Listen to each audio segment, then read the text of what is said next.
इब्रानियों की पत्री उसका 13वां अध्याय उसके 7वें पद से 12वें पद तक। जैसा कि हमने अभी पिछले कल के दिन में यही सुना था कि परमेश्वर का वचन 5वें पद में क्या कहता है कि मैं तुझे कभी ना त्यागूंगा ना कभी छोड़ूंगा। इसलिए हम बेधड़क होकर कहते हैं कि प्रभु मेरा सहायक है, मैं ना डरूंगा, मनुष्य मेरा क्या कर सकता है। यहाँ 7वें पद से जो है परमेश्वर का वचन हमें अपने अगुओं और अपने से बड़ों के प्रति हमें समझाना चाहता है। क्या जो तुम्हारे अगुए थे और जिन्होंने तुम्हें परमेश्वर का वचन सुनाया है उन्हें स्मरण रखो और ध्यान से उनके चाल चलन का अंत देखकर उनके विश्वास का अनुकरण करो। यानी कि जिनके जरिए वचन तुम्हारे पास पहुंचा, तुमने सुना या सुनते हो, उनके भी चाल चलन को देखकर उनके विश्वास का अनुकरण करो। परमेश्वर का वचन ये कहता है। 8वें पद में यीशु मसीह कल और आज और युगानुयुग एक सा है। नाना प्रकार के और ऊपरी उपदेशों से ना भरमाए जाओ, क्योंकि मन का अनुग्रह से दृढ़ रहना भला है। मन का अनुग्रह से दृढ़ रहना भला है वो इसलिए है क्योंकि अगर हमारा मन प्रभु के अनुग्रह से, जिसे कहा जाए कि भरा रहेगा, हमें अपने प्रभु पर विश्वास और पक्का भरोसा हमेशा बना रहेगा, तो वो हमारे लिए एक बहुत बड़ा, कुछ भी पूंजी समझ लो, कुछ भी धन समझ लो। क्योंकि यहाँ लिखा है क्योंकि मन का अनुग्रह से दृढ़ रहना भला है, ना कि उन खाने की वस्तुओं से जिनसे काम रखने वालों को कुछ लाभ ना हुआ। यानी कि इंसान मेहनत काय के लिए करता है? भोजन वस्तु के लिए। यीशु मसीह ने क्या कहा कि नाशवान भोजन के लिए परिश्रम मत करो, वरन उस सदा ठहरने वाले धन के लिए आपका परिश्रम करो जिस पर परमेश्वर के पुत्र ने छाप कर दी है। और वो छाप काहे पे कर दी है?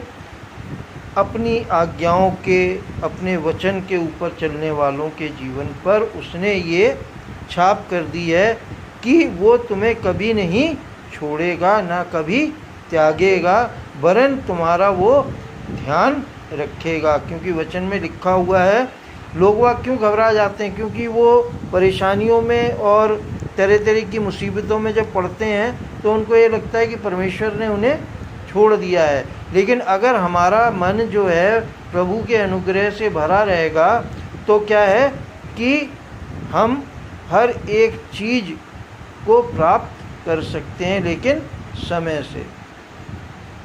क्योंकि परमेश्वर का वचन हमें समय से हर चीज़ मिल जाने के लिए समझाता है।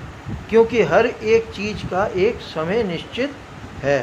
दुख उठाने का भी समय निश्चित है, आनंद मनाने का भी समय निश्चित है। सब उपदेशक में पढ़ें तो हर तरीके का समय जो है वो एक परमेश्वर पिता की तरफ से निश्चित कर दिया गया है कि उतने समय तो उतना काम होना ही होना है।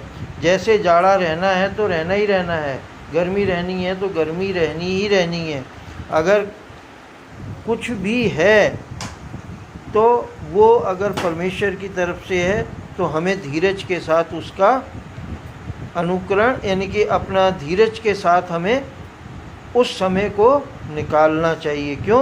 क्योंकि परमेश्वर का वचन हमें यही समझाना चाहता है कि नाना प्रकार के ऊपरी उपदेशों से ना भरमाए जाओ, क्योंकि मन का अनुग्रह से दृढ़ रहना भला है, ना कि उन खाने की वस्तुओं से जिनसे काम रखने वालों को कुछ लाभ ना हुआ। हमारी एक ऐसी वेदी है जिस पर से खाने का अधिकार उन लोगों को नहीं जो तंबू की सेवा करते हैं।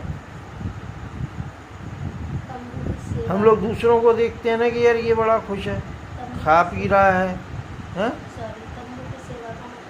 मैं बता रहा हूँ, हम लोग बहुत खुश रहते हैं ना कि यार इसको देखो, इंसान को ये बहुत अच्छा खा पी रहा है, मज़े में है, कार में घूम रहा है, आ रहा है, जा रहा है, पैसे की कोई उसके पास कमी नहीं है, हैं, कोई किसी बात की दिक्कत नहीं है। ये तो परमेश्वर की तरफ से बहुत ही आशीषित है। हम लोग आशीष इसी चीज़ में देखते हैं ना है ना, पैसे में ही देखते हैं। लेकिन परमेश्वर का वचन हमें क्या कह रहा है कि जो तंबू की सेवा करते हैं, यानी कि जो परमेश्वर की सेवा करते हैं, तंबू का अर्थ है परमेश्वर की सेवा करना।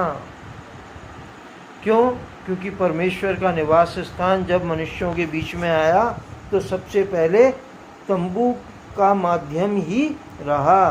तंबू में ही बादल के रूप में परमेश्वर उतरकर आते थे, तंबू में ही मूसा से बातचीत हो जाती थी। तो तंबू का मतलब ये है कि जो परमेश्वर की सेवा करते हैं, उसकी सच्ची आराधना करते हैं, उनको खाने का अधिकार नहीं है। खाना खाने का नहीं, यानी कि वो शौक, वो मौज, वो चीज़ें जिन्हें हम देख के ललचाते हैं, जिन्हें हम देख के ललचाते हैं कि अरे ये तो बहुत अच्छा है, कार में आ जा रहा है, ये तो बहुत ही प्रभु की इस पे आशीष है, तो उसके जीवन के बारे में हम नहीं जानते हैं। लेकिन परमेश्वर का वचन कहता है कि जो परमेश्वर की सेवा करते हैं, जो तंबू की सेवा करते हैं, उनको खाने का अधिकार नहीं है। खाने के अधिकार से मतलब ये है किसमें? हाँ, खाने का लालच, हाँ, यानी कि लालचपन में हमारा नहीं होना चाहिए। ठीक है कि नहीं, कि लालची हम हो जाएं या हम किसी को ये समझें, तो हमें ये मान लेना चाहिए कि भाई हमारा ये अधिकार नहीं है कि हम दूसरे को खा लेना। हम हाँ, ऐसा भी तो हो सकता है ना कि हाँ, किसी दूसरे का खा लेना, झपट लेना, क्यों हक मारना किसी का। हक मारना भी एक अलग बात होगी, लेकिन यहाँ सबसे बड़ी बात ये बताई जा रही है कि जो परमेश्वर की सेवा करते हैं उन्हें जो मिल जाए उसी में संतोष रखना चाहिए। क्यों? क्योंकि मन का अनुग्रह से दृढ़ होना बढ़िया है। साफ लिखा हुआ है कि मन का क्या है, अभी हमने पढ़ा था, मन का अनुग्रह से दृढ़ रहना भला है। हाँ, मन का अनुग्रह से दृढ़ रहना भला है, क्योंकि खाने पीने की वस्तुओं से काम रखने वालों को कुछ लाभ नहीं होगा।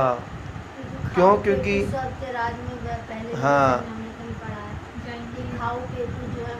हाँ, तो 11वें पद में लिखा हुआ है, क्योंकि जिन पशुओं का लहू महायाजक पाप बलि के लिए पवित्र स्थान में ले जाता है, उनकी देह छावनी के बाहर जलाई जाती है। इसी कारण यीशु ने भी लोगों को अपने ही लहू के द्वारा पवित्र करने के लिए फाटक के बाहर दुख उठाया। फाटक के बाहर दुख उठाने का यही मतलब है कि हमें, अगर यीशु मसीह के चेले हैं, तो इन संसारिक बातों से अलग हटके ही हमें अपने जीवन को बिताना है। चाहे किस भी परिस्थिति में हो, चाहे कोई भी हमारी दशा हो, खाने पीने के लिए लालच नहीं रखना, धन दौलत के लिए लालच नहीं रखना, और दूसरे को ऊंचा उठते हुए देख के, दूसरे को आशीषित देख के अपने मन में नहीं कुड़ना कि अरे हम तो देखो ऐसे ही हैं, है ना। तो इन सब चीज़ों का हमें ध्यान रखना है। अगर हम इन सब चीज़ों का ध्यान रखेंगे तो हम परमेश्वर के एक अच्छे सेवक ठहरेंगे। क्यों? क्योंकि हमने कई महापुरुषों के विषय में पढ़ा है कि उन्होंने बड़े बड़े दुख में, एलिया ने कितने दुख में कौवे की रोटी खाई हैं, तो कौवे की रोटी खाई।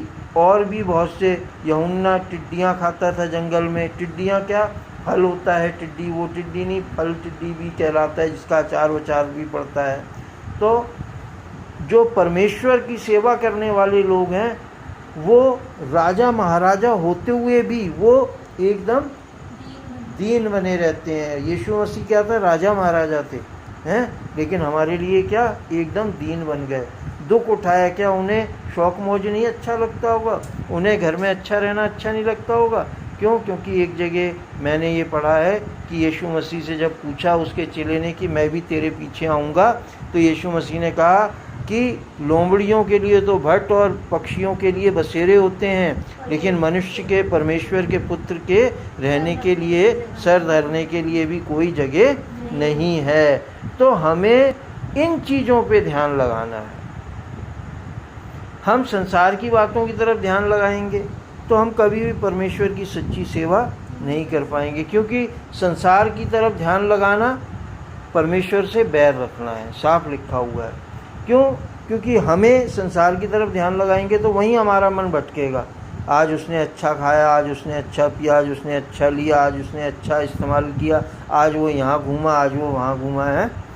हम कैसे हैं? हमें अपनी ही दशा में स्थिर रहना है, संतुष्ट रहना है, अनुग्रह से दृढ़ रहना है कि जो परमेश्वर ने दिया हमारे लिए ये ही भला और अच्छा है। परमेश्वर पिता के वचन के पढ़े और सुने जाने पर बहुतायत से आशीष हो। आमीन, आमीन, आमीन। प्रभु यीशु मसीह के नाम में।